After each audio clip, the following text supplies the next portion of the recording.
Hi everyone. இன்றைக்கி வந்துட்டு ரொம்பவே குயிக்காக செய்யக்கூடிய ஒரு சட்னி ரெசிபி எப்படி பண்ணுறதுன்னு பார்க்கலாம். மல்லாட்டை சட்னி.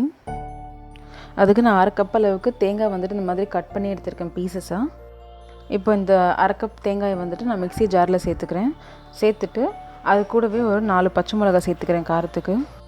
இது கூடவே 3 டேபிள் ஸ்பூன் அளவுக்கு வறுத்து தோல் எடுத்த வேர்க்கடலை சேர்த்துக்கிறேன். தேவையான அளவுக்கு உப்பு, ஒரு 5-6 பல் அளவுக்கு சின்ன சைஸ் பூண்டு சேர்த்துட்டு இப்போ இது எல்லாத்தையும் வந்து மிக்சியில் வந்து கொஞ்சமாக தண்ணி விட்டு நல்லா அரைச்சி எடுத்துக்கலாம். ஸோ இப்போ சட்னி வந்து அரைச்சி எடுத்து நான் வேறு ஒரு பவுலுக்கு மாற்றிக்கிறேன். இப்போ இந்த சட்னிக்கு வந்துட்டு தாளிப்பு போட்டுக்கலாம். 1 டீஸ்பூன் எண்ணெய் சூடு பண்ணிவிட்டு அதில் 1 டீஸ்பூன் கடுகு, அது பொரிஞ்சதும் 1 டீஸ்பூன் உளுந்தம்பருப்பு, ஒரு கொத்து கருவேப்பிலை சேர்த்து நல்லா பொரிய விட்டுக்கலாம். இது பொரிஞ்சதும் இந்த சூடோடு நம்ம சட்னியில் சேர்க்கக்கூடாது. இது கொஞ்சம் ஆறுனதுக்கு அப்புறமா தான் சேர்க்கணும், இல்லைனா சட்னி ஒரு மாதிரி வெந்த மாதிரி ஆகிடும்.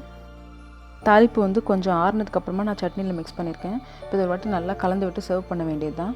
பீனட் சட்னிலே வந்துட்டு கொஞ்சம் டிஃப்ரெண்ட்டாக ஈஸியாக பண்ணியிருக்கேன். நம்ம எப்பவுமே தேங்காய் சட்னி பண்ணுற மாதிரியே தான் இது. ஆனால் பொட்டுக்கடலைக்கு பதிலாக இதில் வேர்க்கடலை யூஸ் பண்ணியிருக்கேன்.